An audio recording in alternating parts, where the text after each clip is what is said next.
নমস্কার বন্ধুরা, ঘটি বাঙাল ব্লগে আপনাদের আরেকবার স্বাগত জানাই।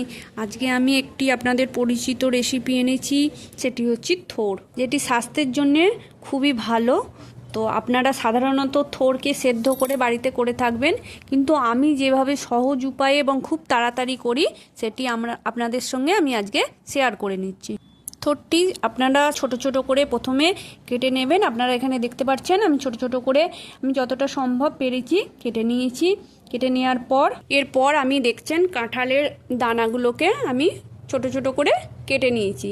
কেটে নেওয়ার পর অন্যদিকে আমি একটি কড়াইয়ে তেল দিয়ে দিয়েছি এবং তেলটি গরম হয়ে যাওয়ার পর কিছুটা পরিমাণ কাঁচা লঙ্কা, কয়েকটি শুকনো লঙ্কা এবং 5 ফোড়ন দিয়ে দেওয়ার পর আমি কাঁঠালের দানাগুলোকে অ্যাড করে দিলাম। কাঁঠালের দানা অ্যাড করে দেওয়ার সঙ্গে সঙ্গেই আমি ওর মধ্যে একটু অল্প পরিমাণ নুন, চিনি, হলুদ কিছুটা পরিমাণ দিয়ে আমি দানাগুলোকে নাড়তে থাকলাম। দানাগুলোকে ভালোভাবে নেড়ে নেওয়ার পর আমি ওর মধ্যে থোড়টাকে, যে ধোয়া থোড়টা আমার রাখা ছিল, ওর মধ্যে আমি অ্যাড করে দিলাম। অ্যাড করে 5 মিনিটের মতো চাপা দিয়ে দিলাম। 5 মিনিট চাপা দেওয়ার পর আমি এবার ঢাকনাটা খুলে দেখবো মাঝে মাঝে জিনিসটি আমার সেদ্ধ হয়েছে কিনা, এবং তার কিছুক্ষণ পর আমি ওর মধ্যে অল্প পরিমাণ নারকেল দিয়েছি।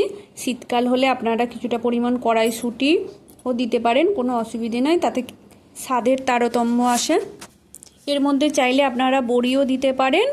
আজ আমার কাছে যেহেতু এই মুহূর্তে আমার কাছে বড়ি নাই, সেই জন্য আমি বড়িটা দিতে পারলাম না।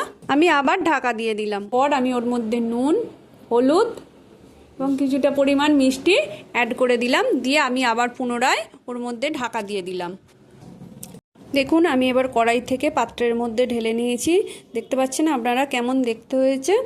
তো আপনারা একবার বাড়িতে চেষ্টা করবেন, অবশ্যই ভালো লাগবে। তো আমার রেসিপিটি যদি আজকে ভালো লেগে থাকে চ্যানেলটিকে একটা সাবস্ক্রাইব করে দেবেন, লাইক এবং কমেন্ট করে দেবেন।